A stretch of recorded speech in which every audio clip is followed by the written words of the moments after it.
یہاں پر پرابلم یہ ہے کہ بریگزٹ، کووڈ اور روس یوکرائن وار، ان تینوں نے برطانیہ کی معیشت تباہ کر دی. آج کی انٹرنیشنل رپورٹ میں بھی پڑھ کر آ رہا ہوں کہ سڑک پر سونے والے افراد کی تعداد لندن شہر کے اندر 11,000 سے تجاوز کر گئی ہے، اور یہ 58% کا انکریز ہے کہ لوگوں کے معاشی حالات ایسے ہیں کہ وہ گھر میں رہنا افورڈ نہیں کر سکتے. لیکن آپ کی ایک بات سے تسلی ہوئی کہ حالات صرف پاکستان کے خراب نہیں ہیں بلکہ لندن کے بھی خراب ہیں. ہمارے ساتھ موجود ہیں تجزیہ کار ہیں عبدالرحمان خان صاحب. ویلکم کرتے ہیں آپ کو. سیاسی منظرنامے پہ آپ خاصی نظر رکھے ہوئے ہیں. یہ بتائیں کہ اب چونکہ ہم یو کے انتخابات کی بات کرنے والے ہیں تو دو جو اہم بڑی پارٹیز ہیں ان کا اگر موازنہ کیا جائے تو کون جو ہے وہ اس وقت اوپر ہے؟ بسم اللہ الرحمن الرحیم. بہت شکریہ. بڑا انٹرسٹنگ کویشچن ہے. برطانیہ کی جمہوریت ایک بڑی یونیک جمہوریت ہے. مدر آف ڈیموکریسی کہا جاتا ہے. ایک طرف جمہوریت ہے اور دوسری طرف بادشاہت ہے. ایک بڑا زبردست کمبینیشن ہے. اور اس میں زیادہ انٹرسٹنگ بات، جیسے آپ نے کمپیریزن کے طور پہ بات کی، تو لوگوں کے لیے بڑا انٹرسٹنگ ہوگا کہ کنزرویٹو پارٹی 18ویں صدی میں بنی تھی. 200 سال ہو گئے ہیں اس جماعت کو بنے ہوئے. 200 سال میں کنزرویٹو پارٹی نے 160 سال حکمرانی کی ہے برطانیہ پر، اور دنیا کی کامیاب ترین جماعت اس کو کنسیڈر کیا جاتا ہے. وہاں کی نون لیگ ہے یہ وہاں کی نون. اچھا ہاں، یہ تھوڑا سا جو ہے نا، یہ واقعی پاکستانی عوام کے لیے ایک لرننگ ہے اس جمہوریت کے اندر کہ وہاں کوئی فیملی لمیٹڈ کمپنی نہیں ہے. یہ برطانیہ کی کوالٹی ہے کہ ایک نان وائٹ رشی سونک وہ وہاں کے پرائم منسٹر بنے. یہ برطانیہ کا ڈیموکریٹک سسٹم ہے جہاں پہ اتنا میرٹ ہے کہ صادق خان تیسری مرتبہ لندن کے میئر بنتے ہیں، جو کہ ایک بس ڈرائیور کے بیٹے. تو یہ پاکستانی سوسائٹی میں تو آپ کے اندر ڈی این اے میں زرداری ہو، شریف ہو، چودھری ہو، ایکس ہو، وائی زیڈ ہو، تب اب چلتے ہیں. تو برطانیہ میں انسٹیٹیوشنز ہیں، پارٹیاں کسی کی جاگیر نہیں ہیں. تو 160 سال حکمرانی کی ہے.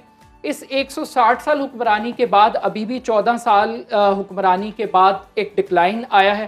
دوسری طرف یہ آرٹس رائیولز ہیں دونوں. لیبر پارٹی 19ویں صدی میں لیبر پارٹی بنی اور 100 سال سے یہ ایک دوسرے کے اگینسٹ کنٹیسٹ کر رہے ہیں. لاسٹ ٹائم ٹونی بلیئر صاحب 1997 سے لے کے 2007 تک 10 تک تقریباً ٹونی بلیئر صاحب اقتدار کے اندر رہے، لیبر پارٹی کی طرف سے رہے. اور کل ہم ایک بات کر رہے تھے نیشنل ہیلتھ کیئر سسٹم کی. تو 1945 کے اندر یہ لیبر پارٹی تھی جس نے اس ہیلتھ سسٹم کی بنیاد رکھی، اور یہ بڑا زبردست ہیلتھ سسٹم تھا جس کو پوری دنیا کے اندر ایک رول ماڈل کے طور پہ اڈاپٹ کیا جاتا تھا. اب جو ان کی سیاست ہے، لیبر پارٹی کا تعلق مزدور طبقے کے ساتھ، مڈل کلاس کے ساتھ، ورکنگ کلاس کے، بالکل نام کے ساتھ ورکنگ کلاس کے ساتھ ان کا تعلق ہے. ان کی ترجیحات میں تعلیم، صحت، سیکیورٹی پیراڈائم کے حوالے سے ابھی بھی جو لیبر پارٹی کو لیڈ کر رہے ہیں. لیبر پارٹی کو بڑے طویل عرصے کے بعد ایک اچھی قیادت ملی ہے. سر کیئر سٹارمر جو ہیں وہ بنیادی طور پہ ایک ٹول میکر کے بیٹے ہیں. یہ بھی بتائیے گا کہ وہ اتنے مقبول کیوں ہیں؟ جی، وہ اس لیے مقبول ہیں کہ وہ عام آدمی کے بیٹے ہیں. وہ عام آدمی میں سے نکل کر آئے ہیں. وہ اپنے خاندان کے واحد شخص ہیں جنہوں نے گریجویشن کی. یعنی وہاں پر موروثی سیاست پر سلسلہ نہیں، موروثی سیاست نہیں ہے. پیشے کے اعتبار سے وہ بیرسٹر ہیں. فری لیگل ایڈ دیتے رہے لوگوں کو. ہیومن رائٹس کے ایشوز کو بہت زیادہ انہوں نے اٹھایا. آکسفورڈ اور لیڈ یونیورسٹی دو بڑے تعلیمی اداروں سے پڑھے ہیں. سرکاری اسکولنگ ہے ان کی، یہ کسی پرائیویٹ اسکول میں نہیں پڑھے.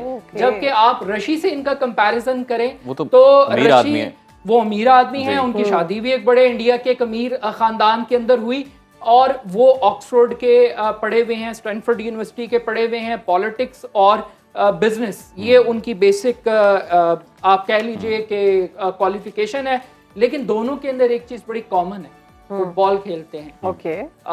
انہیں گٹار بجانے کا لیبر پارٹی کے سربراہ کو بڑا شوق ہے، اور انہیں اور ان کو میوزک کا بہت زیادہ شوق ہے. فلمیں دیکھنے کا بہت شوق ہے. رشی کو شوق ہے.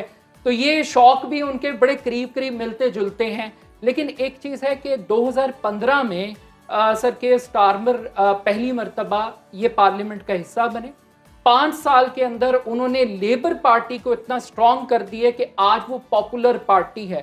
44% جو ووٹ ہے जो अभी सर्वेज आ रहे हैं उनकी पॉपुलैरिटी 44% के ऊपर है और उसके मुकाबले में जो रशी हैं वो 19% पर है।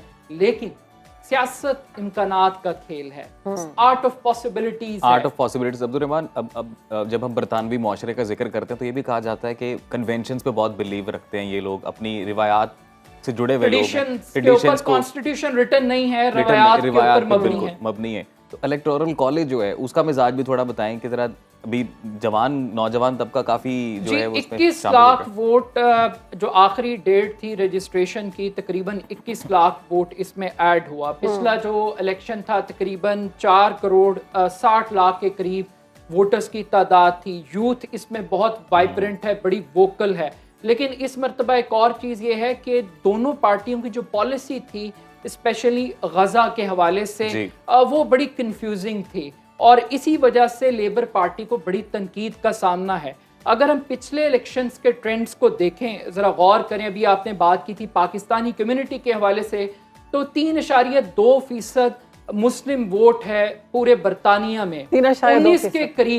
19 के करीब पाकिस्तानी वो बरतानवी पार्लियामेंट का हिस्सा रहे, जिसमें से मेजॉरिटी जो थी वो लेबर पार्टी की तरफ से थी। जो मुसलमान कम्युनिटी है उनका झुकाव किस तरफ है? जी, मुसलमान कम्युनिटी का ज्यादा झुकाव तो लेबर की तरफ है। लेकिन इस मरतबा कुछ नई चीजें हुई हैं। जो गजा पॉलिसी है उस पे चूंकि सर स्टीर आर्मर जो थे वो चूंकि खामोश रहे गजा के ऊपर, उन्होंने कोई बड़ी वाज़ेह पॉलिसी इख्तियार नहीं की, तो इस वजह से वर्कर्स पार्टी, इंडिपेंडेंट्स की एक बड़ी तादाद, इस मरतबा ये एक्सपेक्ट किया जा रहा है और प्रेडिक्शंस यही हैं कि इंडिपेंडेंट्स बड़ी तादाद के अंदर आएंगे। और आपको मैं थोड़ा सा बरतानवी गवर्नमेंट का स्ट्रक्चर भी बता दूं कि जो गवर्नमेंट बनेगी मैक्सिमम 125 वजीर आप रख सकते हैं गवर्नमेंट के अंदर, जिसमें से 95 वजीरों का ताल्लुक बराह रास्त वो पार्लियामेंट से होना जरूरी है। और यहाँ पर बड़े प्रोमिनेंट पाकिस्तानी नाज शाह, यास्मीन कुरैशी, अफजल खान और ये सब के सब बड़े प्रोमिनेंट पॉलिटिशियंस हैं। और अगर ब्रिटिश पार्लियामेंट के अंदर पाकिस्तानी नयाद खड़ा होकर कश्मीर की बात करता है, भारतीय मजालिम के खिलाफ बात करता है, इस्लामोफोबिया के खिलाफ बात करता है, तो उसकी एक वॉइस सुनी जाती है। पिछले इंतखाबात हमने देखा कि ब्रेक्जिट बड़ी एक ड्राइविंग फोर्स रही, फिर आयरिश बॉर्डर का जो एक इनका मसला रहा, कॉन्फ्लिक्ट रहा, वो बड़ी ड्राइविंग फोर्स थी। तो अभी क्या ट्रेंड्स हैं? जी, इसके ऊपर एक बड़ी डिबेट हो रही है इमिग्रेशन लॉज के ऊपर। बरतानिया आज रवांडा एक पॉलिसी दी रशी ने कि हम इमिग्रेंट्स को इलीगल को रवांडा भेज देंगे, और उसके ऊपर सुप्रीम कोर्ट ने एक फैसला दिया और फैसला गवर्नमेंट के अगेंस्ट आया। वहां पर फिर पार्लियामेंट में एक कानून बनाया गया जिसके मुताबिक उन्होंने पॉलिसी अडॉप्ट की। अभी तक इस पे इम्प्लीमेंटेशन नहीं हुई इस पॉलिसी के ऊपर, मगर यहाँ पर रशी ने अभी परसों एक स्पीच की बरतानिया में और उन्होंने कहा कि जो लेबर पार्टी है ये तारिकीन वतन की पनाहगाह बनाना चाहती है बरतानिया को, और उनका बड़ा हार्ड स्टांस है यहाँ पर। और यहीं पर रशी के लिए थोड़ी सी जो तारिकीन वतन है उनकी तरफ से एक सिंपैथी डेवलप होती है। मगर यहाँ पर एक और भी मॉडल है। जो लेबर पार्टी है वो ये कह रही है कि उनकी पॉलिसी के 3 कार्ड है। पहला उनका कार्ड ये है कि security, economic security, social security और नेशनल सिक्योरिटी, और वो यूरोपीय यूनियन के साथ चाहते हैं कि वो एग्रीमेंट कर ले। अब यहाँ पर प्रॉब्लम ये है कि ब्रेक्जिट, कोविड और रूस यूक्रेन वॉर, इन तीनों ने बरतानिया की मुईशत तबाह कर दी।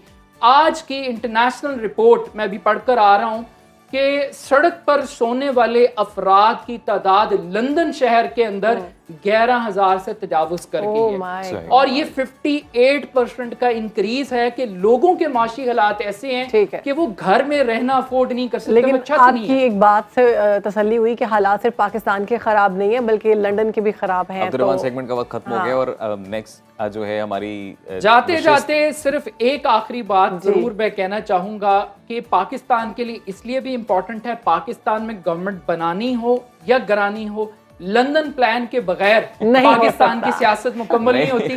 तो लंदन में देखेंगे कि वहाँ कौन सा प्लान अवाम बनाती है, ये दिलचस्पी। और अगली नशिस्त में अमेरिका में क्या प्लान बनता है ये भी बात जरूरी है।